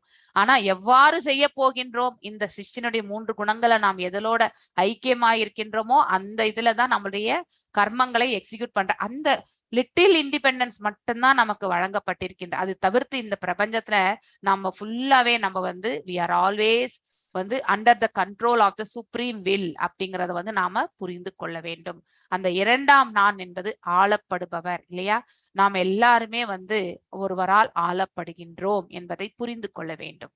எனவே அருவவாதியின் விவாதத்தை ஏற்பதனாலும் இன்னமும் இரு நான்கள் இருக்கவே செய்கின்றன. ஆனால் இவ்விரு நான்களும் தன்மையில், அதாவது நித்தியமான தன்மையில் மட்டும்தான் ஒன்றுபட்டது. அழிவற்ற தன்மை, இந்த ஆத்மாவுக்கு அழிவு கிடையாது. அதே மாதிரி பரமாத்மாவுக்கும் அழிவு கிடையாது. இந்த குவாலிட்டியில மட்டும்தான் நாம எல்லாருமே ஒத்தவர்கள். ஆனால் பகவானுடைய ஆற்றல் வேறு இல்லையா, அவ்வியம், அதையும் நம்ம சொல்லிட்டே வரோம் இல்லையா. அவ்வியம் என்பது என்ன குறிக்கின்றது பின்னாடி வரும். அதாவது நம்மளால வந்து அளவிட முடியாத அவருடைய, அதாவது இன்கன்சீவபிள், நம்மளால என்லெஸ் அந்த மாதிரி ஒரு தன்மையை, முதல் முடிவு எங்க அப்படிங்கறதெல்லாம் நமக்கு தெரியாது, ஆதி அந்தம் எங்கன்றதே தெரியாது, அத்தகைய தன்மை கொண்டவர் வந்து எல்லாம் வல்ல இறைவன். நாம் எல்லாருமே ஒரு தூசியான அந்த அணு ஆத்மா சைஸ் தான் நம்ம. சோ ஆற்றலால் நாம வந்து இறைவனோட என்றைக்குமே நம்மள ஒப்பிட்டு கொள்ள முடியாது. வெறுமனே குவாலிட்டி, அதாவது அந்த இப்போ துணி எடுக்கிறோம்னா பாலிஸ்டர்னா பாலிஸ்டர் குவாலிட்டியில வந்து எஸ் இட் இஸ் சேம். ஆனா அந்த பாலிஸ்டர்ல எத்தனை % காட்டன் இந்த மாதிரி காம்பினேஷன்ஸ் எல்லாம் வரும்பொழுது கண்டிப்பா நம்ம வந்து வேற்றுமை அடைகின்றோம் இல்லையா? ஒரு துணிக்கு இன்னொரு துணிக்கு இருக்கக்கூடிய வித்தியாசத்தை நாம கண்டுபிடிக்கிறோம். அதே மாதிரிதான் நாமளும் வந்து வெறுமனே துணியினுடைய நேம் பிரகாரம் பார்த்தா ஆத்மா பரமாத்மா இது நித்தியம் என்ற அந்த தன்மையில மட்டும்தான் நம்ம வந்து ஒன்றுபட்டவர்கள். ஆனால் இந்த அதர் ஆஸ்பெக்ட்ஸ் பாத்தீங்கன்னாக்கா எல்லையற்ற வைபவங்களை கொண்டவர் வந்து எம்பெருமான். நமக்கு அந்த மாதிரியான ஆற்றல்கள் எதுவும் கிடையாது. அந்த வேற விதத்துல நம்ம வந்து வேறுபட்டிருக்கின்றோம். சோ ஆனால் இவ்விரு நான்களும் தன்மையில் ஒன்றானவை என்று வேத இலக்கியத்தில் இது ரெண்டுமே குவாலிட்டி வைஸ் சேம் என்பதற்கு இன்னொரு ப்ரூஃப் எதுனாக்க கதா உபனிஷத் நித்யோ நித்யானாம் சேதனாம் சேதசாம் இல்லையா? இது வந்து நம்ம ஆல்ரெடி பகவத்கீதையில கூட வந்து சொல்லப்பட்டு நித்தியமான தன்மையில் வந்து இருவரும் ஒன்றுதான் இல்லையா? சோ ஏஹே பகுனா அதாவது யோ விததி காமான், அதாவது படைக்கும் நான் மற்றும் படைக்கப்பட்ட நான். படைக்கப்பட்ட நான் என்பது இந்த ஜீவாத்மாக்களை குறிக்கின்றது, படைக்கும் நான் என்பது பரமாத்மாவை குறிக்கின்றது. ஆகிய இரண்டு தன்மைகளும் ஒன்றானவை என்று வேதங்களில் ஒப்புக்கொள்ளப்படுகின்றன இல்லையா? சோ நித்யோ நித்யானாம், அதாவது நித்தியமாக இருப்பவரிடத்திலிருந்து நாம வந்து நித்தியமான இந்த ஜீவராசிகள் எல்லாமே வந்து படைக்கப்படுகின்றது. சோ அந்த மாதிரி we are all part and parcel அப்படிங்கிறது வந்து இந்த பதத்திலிருந்து நம்ம கதா உபனிஷத்துல இருந்து நமக்கு தெரிய வருகின்றது. ஏனெனில் இவ்விரண்டும் நித்தியமானவை. சேதனாம் அதாவது ஜடமாகவும் சேத்தனமாகவும் என்று நம்ம ஆல்ரெடி சொல்லிட்டே வரல. சேத்தனம் என்றால் ஸ்பிரிச்சுவல் என்டைட்டி, அதே மாதிரி ஜடம் என்றால் மேட்டர் இல்லையா? அதாவது பௌதீகம், பௌதீகம் ஆன்மீகம், ஆன்மீகத்திலிருந்து பிறப்பது அனைத்தும் ஆன்மீகமாகத்தான் இருக்கும் இல்லையா? சோ ஆனால் இங்கே வந்து இந்த பௌதீகத்துல கலக்கும் பொழுது 24 பண்புகளான இந்த உடல்ல வந்து அந்த ஆன்மீகம் வந்து ஒட்டிக்கொள்கின்றது. அதை யார் சிருஷ்டிக்கின்றார்? அந்த விதை வந்து பகவான் தான் வந்து கொடுக்கின்றார். சோ விதையளிக்கக்கூடிய தந்தையும் அவர்தான் என்பதை நாம புரிந்து கொள்ள வேண்டும். ஆனால் படைக்கும் நான் ஒருமையாகவும் படைக்கப்பட்ட நான்கள் வந்து பல பன்மையாகவும் உள்ளன, ப்ளூரல் இல்லையா? சோ ஒருமை என்பது சிங்குலர், அவர் மட்டும்தான் வந்து சிங்குலரா இருக்கார். நம்ம எல்லாருமே வந்து சிமிலர் குவாலிட்டி, அதாவது அந்த துணி குவாலிட்டி மாதிரி நம்ம எல்லாருமே ஒரு ஒத்த தன்மை. ஏனெனில் பிரம்மா உட்பட அவரால் உற்பத்தி செய்யப்பட்ட பல நான்கள் உள்ளன. இது ஒரு எளிய உண்மையாகும் இல்லையா? சோ தந்தை இது ஒரு ஓமையாக இங்க எடுத்துரைக்கின்றார். தந்தை ஒரு மகளை படைக்கின்றார் அல்லது பெற்றெடுக்கின்றார், மகனும் பல்வேறு மகன்களை படைக்கின்றார்கள். அப்படி அந்த ஃபேமிலி வந்து பிரான்ச் போயிட்டே இருக்கு இல்லையா? ஒரு தாத்தா இருக்காரு, அவருக்கு 4 பிள்ளைகள், அந்த 4 பிள்ளைகள்ல ஒருத்தருக்கும் 2 பிள்ளைகள், அப்படி இந்த பிரான்சஸ் எப்படி போயிட்டே இருக்கோ அப்ப தாத்தா மற்றும் பேரன்கள் வந்து அதாவது மனிதர்கள், அதாவது தாத்தா மகன் பிள்ளை பேரன் எல்லாமே மனிதர்கள் தான். அந்த விதத்துல வந்து ஒற்றுமை உடையவர்கள். ஆனால் ஒவ்வொருத்தருக்குமே வந்து அதாவது பேரனோ மகனோ வந்து தாத்தாவிற்கு அதாவது தந்தைக்கு ஈடாக முடியாது. அதை நம்ம புரிஞ்சுக்கணும். அதே சமயம் தந்தையிலிருந்து மகனும் பேர பிள்ளைகளும் வேறுபட்டவர்கள் ஆவர். மகனோ பேர பிள்ளைகளோ தந்தை நிறத்தை ஏற்கவே முடியாது இல்லையா? சோ இந்த தந்தை எப்படிப்பட்ட தந்தை? பிறப்பற்ற தந்தை. அதை ஃபர்ஸ்ட் நம்ம அவருக்கு அப்பா அம்மா யாருமே கிடையாது அப்படிங்கிறது வந்து he has not been born, he is unborn அப்படிங்கிறது வந்து நாம அனாதி அப்படிங்கிறது வந்து நாம புரிந்து கொள்ள வேண்டும். மனிதர்கள் என்னும் முறையில் அவர்கள் ஒற்றுமை உடையவர்களே, அதாவது ஜீவாத்மாக்கள் பரமாத்மாக்கள் ரீதியில நித்தியத்தன்மையில் அவர்கள் ஒற்றுமை உடையவர்கள் தான். எனவே படைப்பவர் மற்றும் படைக்கப்படுபவர் அல்லது ஆள்பவர் மற்றும் ஆளப்படுபவர் ஆகியோர் வேதங்களில் பின்வருமாறு வேறுபடுத்தப்பட்டுள்ளனர். அதாவது டிஃபரன்ஸ், படைப்பவர் படைக்கப்பட்டவர்கள் எல்லாம் நாம், இவங்க 2 பேருக்கு வித்தியாசங்கள் என்னவென்பதை பற்றி வேதங்கள்ல வந்து பின்வருமாறு இருக்கக்கூடிய ஸ்லோகத்தில் எல்லாமே சொல்லப்பட்டிருக்கின்றது என்பதை பிரபுபாதார் இந்த விளக்க உரையில நமக்கு எடுத்துரைக்கின்றார். ஆளும் நான் ஆளப்படும் நான்களுக்கு ஆகாரம் கொடுப்பவர் ஆவர் இல்லையா? சோ அதாவது நம்ம எல்லாருமே உணவு எங்கிருந்து வருகின்றது? இந்த இயற்கை நின்றுதான் நாம் எல்லாமே உணவுகளை, அதாவது நாம உயிர் வாழனா உணவு, இந்த சுவாசம் ரொம்ப ரொம்ப முக்கியம் இல்லையா? அந்த இரண்டுமே பகவானால் தான் வந்து கிடைக்க பெறுகின்றோம். அதுக்கு அடுத்து அந்த புத்தி இதெல்லாம் கூட வந்து பகவான் இடத்திலிருந்து தோன்றியதுதான். ஜடசக்திக்கு பிரிந்து வந்த ஜடசக்திகள்ல இருந்து வந்ததுதான். சோ எல்லாமே அவரிலிருந்து தோன்றியதை நாம வந்து டிஃபரெண்ட் காம்பினேஷன்ல தான் நாம இந்த உலகத்துல வந்து படைக்கப்பட்டிருக்கின்றோம். இதனால் நான் என்னும் இவ்விரு பிரிவுகளுக்கிடையே ஒரு பரந்த வேறுபாடு உண்டு இல்லையா? அதாவது கொடுப்பவரும் பெறுபவர்களும் வந்து வித்தியாசத்தை நாம கண்டிப்பா வந்து தெரிந்து கொள்ள வேண்டும். கொடுப்பவரும் பெறுபவரும் ஒன்றே என்று நாம் என்னைக்கும் நினைக்க கூடாது. இப்பதத்தின் மற்றொரு அம்சம் என்னவெனில், பகவான் மற்றும் பிரம்மா ஆகிய இரு புருஷர்களை யாரும் நிராகரிக்கவே முடியாது. ஜென்ரலா பிரம்ம படைச்சான். அதாவது காமனா நம்ம ஒரு காமன் சென்ஸ் இருக்கக்கூடியவங்களே, அதாவது இந்த வேத ஞானம் எதுவுமே இல்லாம ஜஸ்ட் இயல்பா பாமரனாலும் பேசப்படுவது பிரம்மா தான் படைச்சாங்க நம்மள. அந்த பிரம்ம எனக்கு எதுக்கு இப்படி படைச்சான் அப்படிலாம் நம்ம வந்து பேசுவோம் இல்லையா? சோ இது வந்து இரு இந்த புருஷர்களை நாம் என்றைக்குமே வந்து நிராகரிக்கவே முடியாது இல்லையா? எனவே ஆள்பவர் மற்றும் ஆளப்படுபவர் ஆகிய இருவருமே நபர்கள் ஆவர். They are both are person. Brahma also is a person இல்லையா? அவரை படைச்சவரும் ஒரு நபராக தான் இருக்க முடியும். ஒன்றிலிருந்து ஒன்று வருகின்றது என்றால் அவருக்கு எப்படி உருவம் இல்லை என்று நம்ம சொல்ல முடியும்? இங்கேதான் வந்து இம்பர்சனலிசம் வந்து இட் இஸ் கெட்டிங் டிஃபீட்டட். அவர்கள் வெறுமனே ஆற்றல் மட்டுமே என்று அவர்கள் வாதிப்பது என்பது தவறு. அவருக்கு ஆற்றலும் உண்டு, அதே மாதிரி ரூபமும் உண்டு என்பதை நாம புரிந்து கொள்ள வேண்டும். சோ முடிவாக அனைத்தும் அருவமானதே என்னும் அருவவாதியின் முடிவை இது தவறாக நிரூபிக்கின்றது இல்லையா? ஆளும் நான் பரம சத்தியம் என்பதையும் அவர் ஒரு நபர் என்பதையும் சுட்டிக்காட்டுவதன் மூலமாக புத்தியில் தாழ்ந்த அருவவாதிகள் வற்புறுத்தப்படும் இந்த அருவ கொள்கையை தவறென நிரூபிக்கப்படுகின்றது. ஆளப்படும் நான் என்னும் பிரம்மாவும் ஒரு நபராவார் இல்லையா? பிரம்மா யாரால் ஆளப்படுகின்றார்? எல்லாம் வல்ல இறைவனால் ஆளப்படுகின்றார். எல்லா ஞானமும் அவருக்கு வழங்குவது எல்லாம் வல்ல இறைவன் தான் என்பதை நாம புரிஞ்சுட்டே வரோம். ஆனால் அவர் பரிபூர்ணமானவர் அல்ல. பிரம்மா வந்து இஸ் அ ஹையஸ்ட் ஜீவாத்மா. பகவானுக்கு நிகரானவர் கிடையாது என்பதை நாம புரிந்து கொள்ள வேண்டும். ஆத்ம உணர்வை பெறுவதற்கு ஆன்மீக மனோதத்துவ அடிப்படையில் தன்னை ஒரு பரம சத்தியத்திற்கு சமமானவன் என்ற பாவனை செய்து வசதியாக இருக்கக்கூடும். ஆனால் அங்கு இப்பதத்தில் தெளிவாக சுட்டி காட்டப்படுவது போல் ஆள்பவரும் ஆளப்படுபவரும் இடையில் எப்பொழுதும் வேறுபாடு இருக்கத்தான் செய்கின்றது. ஏனென்றால் த குவாலிட்டி, அதாவது ஆள்பவருடைய இயல்புகளும் அவருடைய ஆற்றல்களையும் நாம வந்து கண்டிப்பா மதிப்பிடவே முடியாது. ஏனென்றால் நமக்கு இருக்கக்கூடிய இந்த புலன்கள் வந்து எந்த அளவுக்கு அந்த ஞானத்தை பெற்றிருக்குன்றது வந்து நம்மளால சொல்லவே முடியாது. ஒருவருடைய ஞானம் என்பது அவரவர்களுடைய அதாவது பிராக்டிஸ் என்ன, அதாவது பக்தியை எந்த விதத்தில் அவர்கள் எடுத்து செல்கின்றார்களோ அதற்கேற்றமாறு அமைய பெறுகிறார்கள். அந்த விதத்துல பார்க்கும்பொழுது Brahma has achieved the highest இல்லையா? 78% ஆஃப் ஆப்புலன்சஸ் ஆஃப் த லார்ட் அப்படிங்கிறது ஹையஸ்ட் ஜீவாத்மா அவர் தான். சோ அவரும் வந்து முழுமையாக பகவானை புரிந்து கொள்ளவில்லை. அவர் 78% மட்டும்தான் அவருடைய ஆற்றல்களை பற்றி அவருக்கு தெரியும். 78% of his opulences he possess and he knows. அவ்வளவுதான். மிச்சம் இருக்கக்கூடிய 22% வந்து அவனுக்கே தெரியாது. சோ அதனால அவரும் வந்து ஹையஸ்ட் ஜீவாத்மா தான். சோ அப்படி இருக்கும் பட்சத்துல வந்து அவரும் பகவானுக்கு நிகரானவர் என்று நாம கருதக்கூடாது. அது தவறு. இப்பதத்தில் தெளிவாக சுட்டி காட்டியிருப்பது போல ஆள்பவரும் ஆளப்படுவர்களை எப்பொழுதும் வேறுபாடு இருக்கத்தான் செய்கிறது. இப்பதம் அருவவாதிகளால் பெரிதும் துஷ்பிரயோகம் செய்யப்படுகின்றது. சோ அதாவது நம்ம அதை வந்து தவறான விதத்தில் வந்து புரிந்து கொள்ளக்கூடாது. அததான் வந்து பிரபுபாதர் இங்க விளக்குகிறார். ஜட படைப்பின் அழிவுக்கு பின்னரும் கூட தமது உன்னதமான நித்திய ரூபத்துடன் பகவான் வாழ்கிறார். அதுதான் அவர் ஒருத்தர் தான் எஞ்சி இருக்கிறதே அழிந்த பிறகு. தன்னை ஆள்பவரான அந்த பகவானை பிரம்மா உண்மையில் அங்கு நேருக்கு நேராகவே காண்கின்றார். என்ன தவம் புரிந்தார், அந்த தவத்தை மெச்சி பகவானே வந்து வைகுண்ட லோகத்தை அவருக்கு காட்சி கொடுக்கின்றார் இல்லையா?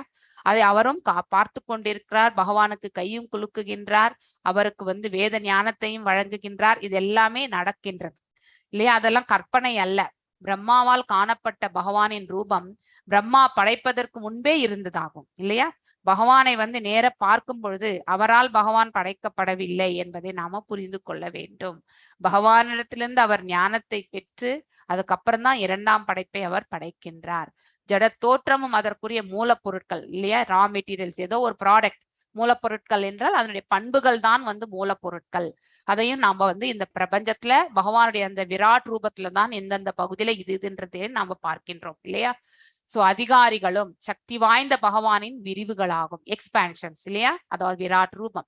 மேலும் பகவானுடைய சக்தியின் தோற்றம் ஒரு முடிவுக்கு வந்த பின் எஞ்சி இருப்பது அதே முழுமுதற் கடவுள் தான் இல்லையா? அழிவு காலம், பிரளயம், பிரம்மருடைய ஆயுட்காலம் முடியும் பொழுது 100 ஆண்டுகள் பிரம்மர் முடிந்து விட்டால் பிரளயம், மகா பிரளயம் என்பது ஏற்படும். அப்பொழுது அனைத்துமே பகவானுக்குள் சென்று அடங்கிவிடக்கூடியதுதான். எனவே படைத்தல், காத்தல் மற்றும் அழித்தல் ஆகிய அனைத்து சூழ்நிலைகளுமே பகவானின் உருவம் இருக்கின்றது. வேத மந்திரங்கள் இவ்வுண்மையை வாசுதேவோ வா இதம் அக்ர ஆசீன பிரம்மனா சங்கரா ஏதோ நாராயண ஆசின் நான் பிரம்ம நேசான என்பதை போன்ற வாக்கியங்களில் உறுதி செய்கின்றன. வேத மந்திரங்கள்ல இது சொல்லப்பட்டு நான் பிரம்மா அப்படின்னா இல்லை, பிரம்மர் இல்லை, நான் சங்கரா இல்லை, ஏதோ நாராயண அர்ஷின், அதாவது அந்த ஆதி நாராயணன் என்று கூட நம்ம சொல்கின்றோம் இல்லையா. பிரம்மா அதாவது சாரி நாராயணா, விஷ்ணு, கிருஷ்ணா எல்லாமே ஒன்று இல்லையா. அந்த நிலையில வந்து பார்க்கும் பொழுது நாராயணன், ஆதி நாராயணன் இருந்ததை பற்றி இங்கே சொல்லப்படுகின்றது. படைப்பிற்கு முன் வாசுதேவனை தவிர வேறு ஒருவரும் இல்லை. விலாச விரிவாக்கத்துல வந்து எல்லாமே ஒன்றுதான். வாசுதேவன் வேறு, அதாவது நாராயணன் வேறு, அதாவது இது சங்கர்ஷ்ணர் வேறு எதுவுமே கிடையாது. எல்லாமே ஒன்றான நிலைகள் தான் ஆற்றலில். அது எல்லாமே தெய்வாம்சம் பொருந்தியது என்பதை நாம புரிந்து கொள்ள வேண்டும்.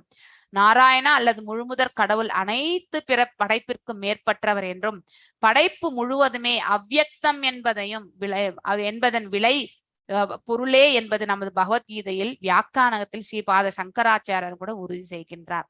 அவ்யக்தம் என்பதும் நமக்கு தெரியும் இல்லையா. நிறைய இடங்கள்ல இந்த பதத்தை நாம பார்த்துட்டே வரும். எல்லையற்ற ஆற்றல்களை படைத்தவர், இன்கன்சீவபிள் பொட்டன்சிஸ் அப்படிங்கிறதையும் நாம படிச்சுட்டே வரும். அதை நம்மளால வந்து புரிந்து கொள்ள முடியாது. எனவே படைப்பவரும் படைக்கப்படுபவரும் ஒரே தன்மையை கொண்டவர்களாக இருப்பினும் படைப்பவருக்கும் படைக்கப்படுபவருக்கும் இடையில் வந்து எப்பொழுதுமே வேறுபாடு உண்டு. வி நெவர் இருவரும் ஒன்றே என்று நாம் என்றைக்கும் எடுத்துக்கொள்ளலாம். ஏன்னா எனக்கு ஒரு குவாலிட்டி இருந்தாதான் என்னால் அதை கிரியேட் பண்ண முடியும் இல்லையா.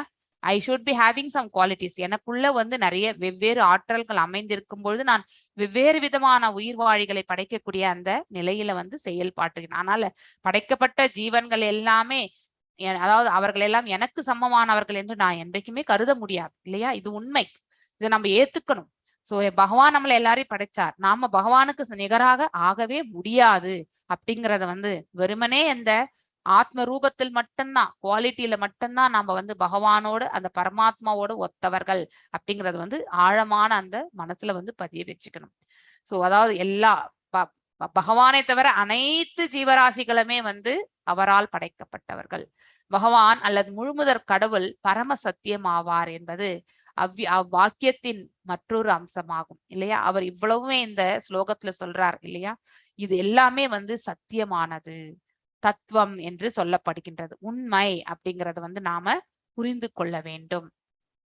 முழுமுதற் கடவுளும் அவரது ராஜ்யமும் ஏற்கனவே விவரிக்கப்பட்டு விட்டன.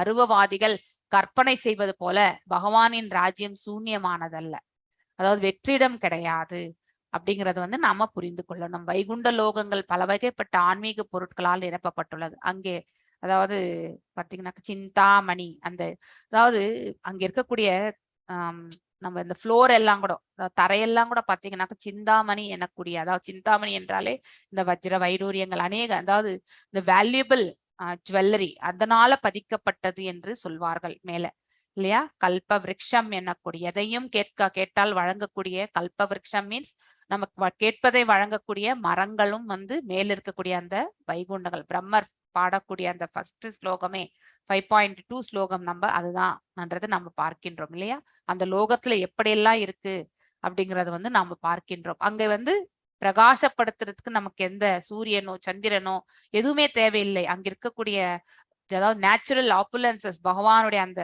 பிரகாசமே வந்து அந்த இடத்த வந்து பிரகாசமயம். அங்கு இரவு பகல் என்ற வித்தியாசம் கூட நமக்கு தெரியாது. அப்படிப்பட்டது எல்லாமே நம்ம படிச்சிருக்கோம் இல்லையா. சோ அக்கிரகங்களில் பெரும் ஐஸ்வர்யங்களை கொண்ட 4 கரங்களுடைய வாசிகளும் அங்கே மேலுலகத்துல 4 கரங்களுடைய அதாவது உயிர்வாழிகள் உண்டு, அதாவது விடுதலை அடைந்த உயிர்வாழிகள் என்பதை நாம புரிந்து கொள்ள வேண்டும். உயர்தரத்தை சேர்ந்த புருஷர்களும் தேவையான ஆகாய விமானங்களும் மற்றும் சௌகரியங்களோட அந்த இடத்துல வைகுண்டத்துல உண்டு. எனவே படைப்பிற்கு முன்பே உள்ள பரம புருஷர் வைகுண்ட லோகங்களில் பல வகைப்பட்ட ஆன்மீக பொருட்களுடன் வாழ்கின்றார். அங்கே நித்திய ஜீவன்களும் உண்டு, அவர்கள் என்றுமே அழிவது கிடையாது. வைகுண்ட லோகத்திற்கு சென்றால் வைகுண்ட லோகம் அழிவுக்கே வராது. சோ நம்ம அழிவு என்பது பிரளயம் எல்லாமே இந்த பௌதீகத்திற்கு மட்டும்தான் சொந்தம் என்பதை நாம புரிந்து கொள்ள வேண்டும். பிரபஞ்சங்களின் அழிவுக்கு பிறகும் அவை அழியாமல் இருக்கின்றன என்பது பகவத்கீதையில வந்து பகவான் எடுத்துரைக்கின்றார் இல்லையா. இந்த பகுதி அதாவது என்றுமே நிலையாக இருக்கக்கூடிய அந்த நித்தியமான இடம் வந்து மேல் இருக்கின்றது என்பதை வந்து பகவான் எடுத்துரைக்கின்றார். அதையும் நம்ம படிச்சுட்டே வரோம். அதாவது 8th சாப்டர்ல இது நீங்க படிச்சிருப்பீங்க. உன்னத இயற்கை கொண்ட அக்கிரகங்கள் பௌதிகமான படைத்தல், காத்தல், அழித்தல் ஆகியவற்றின் சட்டத்திட்டங்களுக்கு உட்பட்டவே அல்ல. ஒரு முறை வந்து பகவான் அதாவது இந்த அவர் படைச்ச இதுல வந்து 3/4 பாகம் ஆன்மீக லோகம், 1/4 பாகம் தான் இந்த பௌதீகம். இந்த பௌதீகம் தான் வந்து படைத்தல், காத்தல், அழித்தல் இத்தகைய இதுக்கு எல்லாத்துக்குமே வந்து சூழ்நிலைகளுக்கு உட்பட்டது. ஆன்மீகம் எப்பொழுதுமே வந்து நித்தியமானது, அழிவற்ற இடம் என்பதை நாம புரிந்து கொள்ள வேண்டும். அரசன் இருப்பது அவனது ராஜ்யத்தை இருப்பதை உணர்த்துகின்றது இல்லையா? அங்கே அந்த மேல் இருக்கக்கூடிய ஸ்தலம் இருக்கின்றது என்றால் அங்கே பகவான் இருக்கின்றார் என்றால் அந்த உலகமும் நித்தியமாக அந்த ராஜ்யமும் இருக்கின்றது என்று பொருள் இல்லையா? வெறுமனே அரசன் மட்டும் ஒரு நாட்டை ஆள முடியாது. அவனுக்கு பிரஜைகளும் தேவை இல்லையா? அங்கே வாழக்கூடிய ஸ்தலங்கள் எல்லாமே தேவை. அதே மாதிரிதான் அங்கே இருக்கக்கூடிய புருஷராக இருக்கக்கூடிய அவர் இருக்கின்றார் என்றால் அங்கே ஜீவன்களும் உண்டு, வாழ்வதற்கான வசதிகளும் உண்டு என்பதை நாம புரிந்து கொள்ள வேண்டும். சசாவி எத்திர புருஷோ விஸ்வ சித்ததி உத்வபாவ்யா முக்தவாத்மா மாயா மாங்கியோ சேத சர்வ உஹாஷய அப்படின்னா என்ன சொல்கின்றார் என்றால், இந்த ஸ்லோகத்துல படைத்தல், காத்தல், அழித்தல் இந்த 3 செயல்கள் இல்லையா, ஆகியவற்றுக்கு காரணமாய் இருப்பவரும், இந்த 3க்குமே காரணமாக இருப்பவர் அந்த நாராயணன் இல்லையா? மற்றும் மாயா சக்தியின் வசீகரத்திலிருந்து எப்பொழுதும் விடுபட்டிருப்பவரும். ஏனென்றால் இந்த மாயா சக்தி என்பது இந்த பௌதீக இயற்கைக்கு சம்பந்தப்பட்டது, 3 குணங்களோட சம்பந்தப்பட்டது. பகவான் இந்த 3 குணங்களுக்குமே அப்பாற்பட்டவர் என்றுதான் நாம வந்து படிச்சுட்டு வரும். அதனால அவர் படைத்ததே மாயசக்தி, அவர் அதற்கு உட்பட்டவர் அல்ல என்பதையும் நாம புரிந்து கொள்ள வேண்டும். அச்சக்தியை ஆள்பவருமான முழுமுதற் கடவுள் எவ்வாறு ஒவ்வொரு விதத்தில் அமர்ந்திருக்கிறார், இதே கேள்வியை விதுரரும் கேட்டார். சோ அந்த கேள்வியை இப்போ பிரம்மர் கூட அதே தான் கேட்கின்றார் இல்லையா? அதற்கான விளக்க உரைகள் பின்வரக்கூடிய ஸ்லோகங்கள்ல பார்ப்போம். தத்வானாம் பகவாம் தேஷாம் கதிதா பிரசிச்ச சக்ரமஹ தத்ரேமம் கா உபாசுரன் காஹு சவித் அனுஷேரதே. அதாவது ஸ்ரீதர சுவாமி தமது குறிப்புகளில் வந்து அதாவது வியாக்கியானம், அதாவது ஒரு ஆச்சாரியா குரு என்ற ஸ்தானத்தில் இருப்பவர்கள் வந்து வியாக்கியானம் வந்து எழுதுவாங்க இல்லையா? அதற்கான விளக்க உரை அவர்கள் என்ன உணர்ந்திருக்கின்றார்கள் என்பதையெல்லாம் ஒரு ஸ்லோகத்தை எடுத்துட்டாக்க அதை வந்து எழுதுவார்கள். சோ அதே மாதிரிதான் வந்து இந்த படைப்பு அழிக்கப்படும் பொழுது அவருடைய எழுத்துக்கள்ல, ஸ்ரீதர சுவாமியினுடைய எழுத்துக்கள்ல என்ன சொல்லப்பட்டிருக்கின்றது, படைப்பு அழிக்கப்படும் பொழுது சேஷனின் மீது சயனித்திருக்கும் பகவானுக்கு சேவை செய்பவர் யார் என்ற ஒரு கொஸ்டின் அங்கே வந்து கேட்கப்பட்டிருக்கின்றது இல்லையா? உன்னதமான பகவான் தமது புகழ், பெயர், இயல்பு முதலியவற்றில் நித்தியமாக வாழ்கின்றார் என்பது இதன் பொருளாகும். அதாவது அவருக்கு சேவகம் செய்வது யார் என்ற கொஸ்டின் கேட்டதனுடைய அர்த்தம் என்னென்றால், அவருக்கு வந்து எல்லா விதத்திலுமே அவர் இருக்கின்றார் என்பதை விளக்கக்கூடிய ஒரு ஆன்சர் இதுல. அதாவது நானா ரூபத்துல வந்து அவர் காட்சி அளித்துக் கொண்டிருக்கின்றார். சோ அதாவது அவருடைய பெயரிலும் அவர் இருக்கின்றார், புகழ் அதாவது எல்லையற்ற அவருடைய ஆற்றலுடைய புகழாலும் அதிலும் அவர் இருக்கின்றார், அவருடைய குவாலிட்டிஸ் இல்லையா, அவர் இயல்புகளிலும் வந்து அவர் வந்து நித்தியமாக வாழ்கின்றார் என்பது பொருளாகும். இது ஸ்கந்த புராணத்துல வந்து காசி காண்டத்துல வந்து துருவ சரித்திரத்துல பின்வருமாறு சொல்லப்பட்டிருக்கின்றது என்பதை மேலும் விளக்குகிறார். நிறைய ரெஃபரன்சஸ் இதுக்கு கொடுத்திருக்கார். இது கண்டிப்பா இந்த ஸ்லோகத்திற்கு ரெஃபரன்ஸ் நமக்கு தேவை இல்லையா? நான் சென்வதே பி யத் பக்தா மகத்யாம் பிரளயாபதி அதோ சுதே அகில லோக சாயேக சர்வயோக அவ்யயக. அதாவது ஜட உலகின் மொத்த அழிவின் பொழுது முழுமுதற் கடவுளின் பக்தர்களுக்கு கூட அழிக்கப்படுவது கிடையாது. சோ நீ அவரோடையே இருக்க அந்த வைகுண்ட லோகங்கள்ல எந்த அழிவும் ஏற்படுதில்லை. இதுக்கு இன்னொரு உதாரணம்.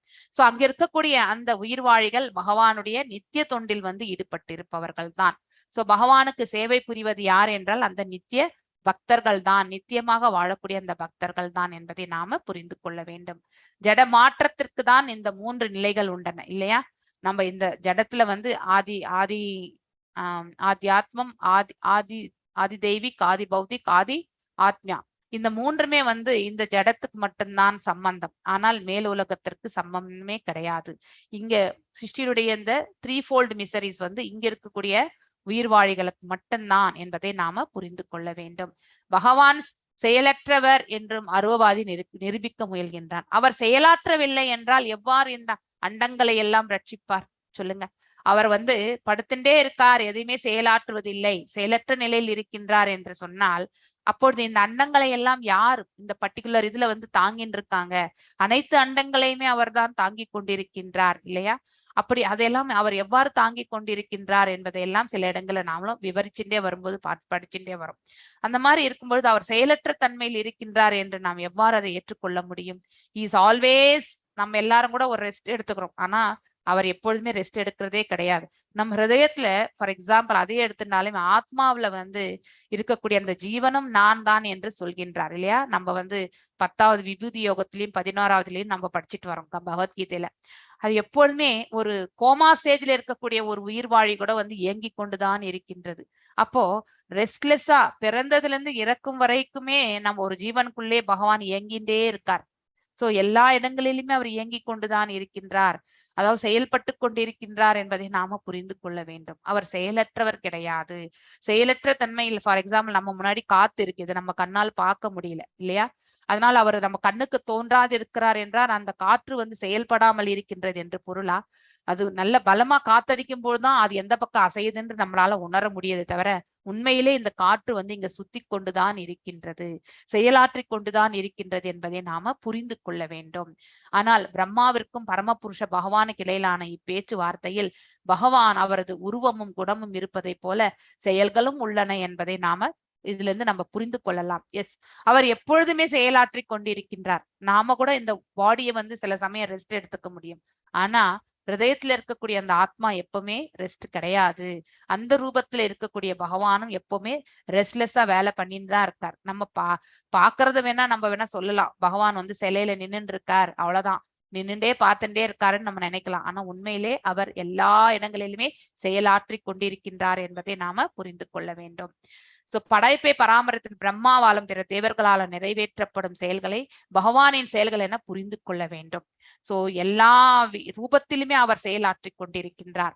நான் இன்றி அதாவது இந்த சிருஷ்டியே பரமாத்மாவே சிருஷ்டி, இதை தவிர இந்த பரமாத்மா தவிர வேற எதுவுமே கிடையாது இங்கே அப்படிங்கறத வந்து நாம புரிந்து கொள்ள வேண்டும். எல்லா நிலைகளிலுமே அவர்தான் ஈடுபட்டு கொண்டிருக்கின்றார் என்பதை நாம இந்த பதத்திலிருந்து நாம புரிந்து கொள்ளலாம். ஃபார் எக்ஸாம்பிள், நம்ம பிரைம் மினிஸ்டர் இருக்கார். பிரைம் மினிஸ்டர் எல்லா இடத்துலயுமே போய் சேலை செய்ய முடியுமா? அவருடைய ரெப்ரசன்டேட்டிவ்ஸா நிறைய இடங்கள்ல வச்சிருக்காரு இல்லையா? மந்திரிகள், அடுத்து அதாவது உப மந்திரிகள் எல்லாமே இருக்காங்க இல்லையா? அதே மாதிரி ஒவ்வொரு ஸ்டேட்டையுமே கிரியேட் பண்ணி அங்கே வந்து சீஃப் மினிஸ்டர்ஸ், அது அவங்க கீழே ஒரு கேபினெட், அப்புறம் வந்து அதை எடுத்துட்டீங்கன்னா ஒரு டிஸ்ட்ரிக்டுக்குள்ளேயும் வந்து ஒரு சேர்மேன், இந்த மாதிரி அப்புறம் ஒரு வார்டுக்கு எடுத்துட்டீங்கன்னாக்க கவுன்சிலர், இந்த மாதிரி மேல இருக்கிறது எல்லா கீழ்நிலை வரைக்குமே இந்த டிவிஷன்ஸ் வருது இல்லையா? இந்த ஸ்ட்ரக்சர் நம்ம எப்படி பௌதீகத்துல நம்ம வந்து ஏற்றுக்கொள்கின்றோமோ அதே மாதிரிதான் பகவானுடைய படைப்பிலுமே ஒவ்வொருத்தரும் ஒரு செயலுக்காக தான் அவர்கள் படைக்கப்பட்டிருக்கின்றார்கள் என்பதை நாம புரிந்து கொள்ளணும். சர்வ காரணத்திற்கும் காரணமாக இருப்பவர் அந்த எல்லாம் வல்ல இறைவன் அப்படிங்கிறதையும் நாம தெரிந்து கொள்ள வேண்டும். அந்த ஸ்ட்ரக்சர் பிரகாரமே பார்க்கும் பொழுது அரசர் ராஜபோகங்கள் ஈடுபட்டு இருக்கக்கூடும், அரசாங்க அலுவலர்கள் அவரை காண முடியாமல் இருக்கக்கூடும். இருப்பினும் அனைத்தும் அவருடைய கட்டளைப்படியே நடக்கின்றன இல்லையா? அனைத்தும் அவரது ஆணைக்கு கட்டுப்பட்டுள்ளன என்பதை நாம் புரிந்து கொள்ள வேண்டும். இந்தியாவில் ஒரு சட்டத்திட்டம் கொண்டு வந்தா அனைத்து மாநிலங்களும் அதை ஏற்றுக்கொள்வார்கள். அவங்களும் அவங்க அசம்பிளியில பாஸ் பண்ணி அதை வந்து வழி நடத்தி செல்வார்கள். ஒரு சாசனம் வந்து ஏற்றப்படுகின்றது என்றால் அதை நம்ம வந்து இம்ப்ளிமெண்ட் பண்ணி தான் ஆகணும். அதே மாதிரிதான் இறைவனுடைய அந்த கட்டளைகள் அனைத்துமே வந்து இந்த வேதங்களாக நமக்கு சொல்லப்பட்டிருக்கின்றது. அதை வந்து நம்ம வந்து டிசெண்டிங் அந்த இதுல இருந்து எடுத்துட்டு போறோம். எல்லாமே நம்ம வந்து அதை பரிபாலிக்க வேண்டும். சோ பகவான் வந்து அருவமானவர் அல்ல. ஜட உலகில் புத்தியில், அதாவது நம்ம வந்து இன்டெலிஜென்ஸ் கம்மி, நம்ம அவரை புரிந்து கொள்வதற்கான ஞானம் நமக்கு கம்மி. தமது சுயரூபத்துடன் அவர் காட்சி அளிக்காமல் இருக்கக்கூடும் இல்லையா? நமக்கு எல்லாருக்கும் கூட அவர் காட்சி அளிக்கவில்லை. அளித்திருக்கலாம், யாருக்காவது அடிச்சிருக்கலாம், நமக்கு தெரியாது. ஆனா காட்சி அளிக்கவில்லை என்பதுதான் நம்மளுடைய இந்த கண்களால் நம்மளால பார்க்க முடியவில்லை. ஆனால் ஆத்ம ஞானத்தை படியும் பொழுது நம்ம ஹிருதயத்தில் அவரை நம்ம கண்டிப்பாக காணக்கூடிய பாக்கியத்தை அவர் வழங்குவார். ஆனால் உண்மையில் அவர் தமது வைகுண்ட லோகங்களிலும் பிரபஞ்சங்களில் மற்ற கிரகங்களிலும் வேறுபட்ட அவதாரங்களில் அவர் நித்திய ரூபத்துடன் எப்பொழுதுமே இருக்கின்றார். இவ்விஷயங்களில் சூரியனின் உதாரணம் மிக பொருந்தும் இல்லையா? சூரியன் வேற, அவருடைய கிரகங்கள் வேற அல்ல.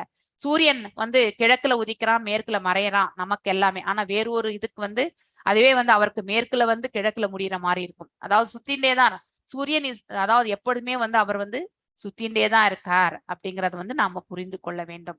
அவர் எப்பொழுதுமே மறையவில்லை என்பதை நாம் எவ்வாறு ஏற்றுக்கொள்கின்றோமோ அதே மாதிரிதான் பகவானும் எல்லா இடங்களிலுமே இருக்கின்றார் அப்படிங்கிறதையும் நம்ம கண்களால் பார்க்க முடியவில்லை என்றால் அதற்காக அவர் இல்லை என்று நாம் என்றைக்கும் சொல்லக்கூடாது. அதுதான் நம்ம இந்த உதாரணத்தை நாம புரிந்து கொள்ள வேண்டும். சோ உலகின் ஒரு குறிப்பிட்ட பகுதியில் உள்ளவருக்கு சூரியன் காணப்படாததாக இருப்பினும் அவர் உருவம் இல்லை என்பதை குறிப்பதாகாது. பிரஹத் ஆரண்ய உபனிஷத்துல வந்து பின்வருமாறு சொல்லப்பட்டிருக்கின்றது. அக்ர ஆத்ம ஆத்மை வேதம் அக்ர ஆசித் புருஷவிதக. இம்மந்திரம் புருஷ அவதாரத்தின் தோற்றத்திற்கு முன்பே பரமபுருஷர் இல்லையா, பகவானுடைய 3 புருஷ அவதாரங்கள் நமக்கு தெரியும் இல்லையா. சோ பகவான் இருந்திருக்கின்றார் என்பதை இந்த மந்திரம் வந்து எடுத்துரைக்கின்றது. இதுல வந்து புருஷ அக்ஷர மற்றும் புருஷ ஷர என்றால் எல்லாவற்றையுமே ரட்சிப்பவர் என்று பொருள். அக்ஷர என்றால் அதாவது உண்மை இல்லையா. அக்ஷர பிரம்ம, அதாவது 8th சாப்டருடைய பேரு அக்ஷர பிரம்ம யோகம் என்றுதான் சொல்லுவாங்க அது இல்லையா. அதாவது தத்துவம், அதாவது நிச்சயமாக, அதாவது உறுதியாக, உண்மையாக அப்படின்னு சொல்றதுதான் அந்த அக்ஷரம் என்று சொல்லக்கூடிய பதத்திற்கு விளக்கம். ஆகியோருக்கு மேற்பட்ட பரமபுருஷர் என்பதால் அவர் பகவத்கீதையில் கூட வந்து 15.18ல புருஷோத்தமராக கொண்டாடப்படுகின்றார் இல்லையா. வேதங்கள்ல வந்து எல்லா வேதங்களால் அறியப்பட வேண்டிய பொருளாக இருப்பவர் யார்? எல்லாம் வல்ல இறைவன், அவர்தான். அதனால அவரை வந்து புருஷோத்தமராக தான் வந்து கொண்டாடப்படுகின்றது. சோ மகாவிஷ்ணு பிரகிருத்தின் மீது, அதாவது மகாவிஷ்ணுடைய விரிவங்கங்கள் தான் இந்த 3 விரிவங்கங்கள் புருஷ அவதாரங்கள். காரணோதயாக விஷ்ணு, அதுக்கப்புறம் கர்ப்போதயாக விஷ்ணு, ஷீரோதயாக விஷ்ணு, இந்த 3 நிலைகளை நாம வந்து பார்க்கின்றோம். எனவே பகவான் ஸ்ரீ கிருஷ்ணரே பரமபுருஷர் என்னும் பகவத்கீதையின் கூற்றை பிரஹத் ஆரண்யம் உபநிஷத்திலையும் வந்து இந்த ஸ்லோகத்திலிருந்து நமக்கு தெரிய வருகின்றது. ஆரம்பத்தில் அருவ பிரம்மன் மட்டுமே இருந்தது என்று சில வேதங்கள் குறிப்பிட்டுள்ளன. ஆனால் இப்பதத்திற்கேற்ப பரமபுருஷர் உடலிலிருந்து வெளிப்படும் பிரகாசமே அருவ பிரம்மம் இல்லையா, பிரம்ம ஜோதி. அந்த அருவ பிரம்மத்தை உடனடியாக காரணம் என்று அழைக்கலாம். நம்ம சூரியனை பார்க்க முடியாது, ஆனா சூரிய பிரகாசத்தை நம்ம உடனடியாக உணர முடியும். வீட்டுக்குள்ளே இருந்தாலும் வெளியில பிரகாசத்தை நம்மளால ஃபீல் பண்ண முடியும். ஆனா வெளியில போயிட்டு நம்ம வந்து மேல ஆகாயத்தை நோக்கும்போது சூரிய வட்டத்தை நம்மளால காண முடியும் இல்லையா. அதே போலதான் பகவான் உடலிலிருந்து தோன்றக்கூடிய அந்த பிரகாசத்தை தான் நம்ம வந்து உணரும் பொழுது அது வெறும் அருவம் என்று நாம நினைக்கலாம். ஆனா அதற்கு பின்னாடி இருக்கக்கூடிய அந்த உருவத்தை பற்றி நாம கண்டிப்பாக புரிந்து கொள்ள வேண்டும். வெறுமனே பிரகாசம் வந்து there should be a source இல்லையா. ஏதோ ஒன்றிலிருந்து தான் அந்த பிரகாசம் கூட வரணும். அது பகவானிலிருந்து வருகின்றது என்பதை நாம புரிந்து கொள்ள வேண்டும். சர்வ காரணங்களுக்கு காரணமாக இருப்பவர் யார் என்றால் எல்லாம் வல்ல இறைவன் ஆவார். சோ பகவானின் அருவ அம்சம் ஜட உலகில் இருக்கின்றது. ஏனெனில் ஜட புலன்களால் அல்ல ஜட கண்களால் பகவானை காணவோ அறியவோ முடியாது. நம்ம இது எல்லாமே மெட்டீரியலிஸ்டிக்ல இந்த கண்ணோட்டத்தை எடுத்து செல்லும் பொழுது பகவானை கண்டிப்பா காண முடியாது. ஆனால் இந்த புறக்கண்களை விடுத்து அகக்கண்களை வந்து நாம ஞானம் என்னும் அந்த ஒளியால் ஏற்றினால் கண்டிப்பாக நாம வந்து பகவானை வந்து பார்க்கக்கூடிய அந்த தெய்வீகமான கண்களை நாம பெறுகின்றோம். அதற்கு என்ன? ஆத்ம உணர்வை நாம வந்து தன்னுணர்வு பாதையில நம்ம எடுத்துட்டு போகும் பொழுது பகவானோட சம்பந்தத்தை ஏற்படுத்தி கொள்ளக்கூடிய அந்த பக்குவ நிலையை அடைகின்றோம். அப்பொழுது பகவான் பேசுறதும் நமக்கு கேட்கும், பகவான் சொல்றதும் நமக்கு கேட்கும். பகவான் வந்து அதாவது அவரை பார்க்கக்கூடிய அந்த கண்களும் நமக்கு கிடைக்கும். இது நம்ம புரிஞ்சுக்கணும். ஆனால் அவர் வைகுண்ட லோகவாசிகளுக்கு நேருக்கு நேராக நித்தியமாக காட்சியளிக்கிறார் இல்லையா. விடுதலை அடைந்த ஆத்மாவுக்கு அவர் கண்டிப்பாக காட்சியளிக்கிறார். அரசாங்க வீட்டில் வாழும் தலைமை அதிகாரி அருவமானவராக என்றாலும் அதாவது அவர் அங்க இருக்காருப்பா, சிஎம் அந்த வீட்டுலதான் இருக்கார் அப்படின்ற நம்ம தெரிஞ்சுக்கிறோம். ஆனா அவர் கிட்ட வேலை செய்யக்கூடியவங்களுக்கு மட்டும்தான் அவரை நேர பார்க்க முடியும். அதே மாதிரிதான் பகவான் கிட்டேயே இருப்பவர்கள் வந்து அதாவது விடுதலை அடைந்த ஆத்மாக்கள், அவர்கள் மட்டும்தான் பகவானை காண்கின்றார்கள். நாம் எல்லாருமே கட்டுண்ட நிலையில் இருக்கிற வரைக்குமே அவரை காணக்கூடிய பிராப்தம் என்பது நமக்கு கிடைக்க பெறாது. சோ எனவே வேத நூல்கள் குறிப்பிட்டுள்ளது போல பகவானின் அருவாம்சம் மற்றும் உருவாம்சம் ஆகிய இரண்டுமே ஏற்புடையவைதான்.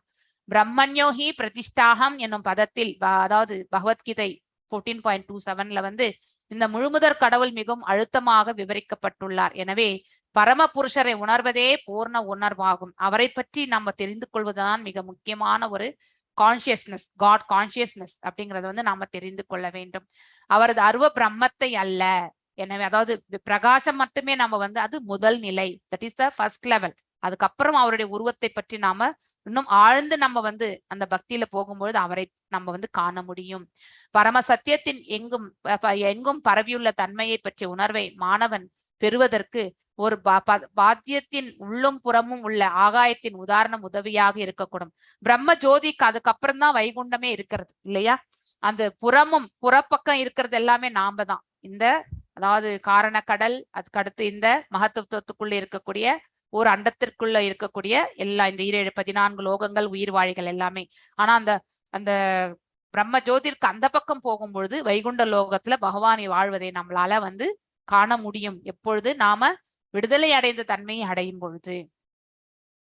நெக்ஸ்ட் வந்து மாயா சக்தியின், அது வரைக்கும் நம்ம மாயா சக்தியில தான் இருக்கோம். அப்புறமா தான் நம்ம யோகமாயை அவருடைய இது காலுமை கீழே செல்ல முடியும். அவரை பற்றி உணரும் பொழுது நாம அவருடைய உலகத்திற்கு நாம செல்ல முடியும். மாயாசக்தியின் இறுதி வலையில் பந்தப்பட்ட ஆத்மா அகப்பட்டு கொண்டான் என்பதை மட்டுமே இது குறிக்கின்றது. பகவானின் பிரபஞ்ச உணர்வுடன் ஒன்றுபட்டவன் என்று கூறிக்கொள்வதானது மாயாசக்தி, அதாவது தேவி மாயா அமைக்கப்பட்ட இறுதி வலையில் சிக்கிக் கொள்வதாகும் இல்லையா? சோ நான் அகம் பிரம்மாஸ்மி, இந்த மாதிரியான நிலைகள், நானே கடவுள், இந்த மாதிரியான இதெல்லாம் வரும்பொழுது நம்ம பிரம்ம நிலை அடையும்போது ஐ ஹவ் அச்சீவ்ட் ஹையஸ்ட் உணர்றது, பகவானை உணர்வதற்கான மார்க்கத்தை நாம் அடைய பெறுகின்றோம். நாம கடவுள் கிடையாது அப்படிங்கறத நாம புரிந்து கொள்ள வேண்டும். இதுதான் பாத்தீங்கன்னாக்கா ஜட படைப்பில் உள்ளதை போலவே பகவானின் அருவமான ஒரு இருப்பிலும் கூட அவரது உருவாம்ச உணர்வை பெற ஒருவன் விரும்ப வேண்டும் இல்லையா? இங்க எல்லாமே சிருஷ்டியே பரமாத்மா என்று நம்ம சொல்கின்றோம். இந்த இடத்துல பாத்தீங்கன்னாக்கா அருவத்தை தான் நம்ம அருவ ரூபத்துல பகவானை எனர்ஜி அப்படின்னு நினைக்கிறோம். ஆனா அதுலயும் நாம் உருவத்தை பெற விரும்பணும்னாக்கா நாம பக்தி பாதையில போனா மட்டும்தான் இங்கேயும் அவருடைய உருவத்தை காண முடியும்.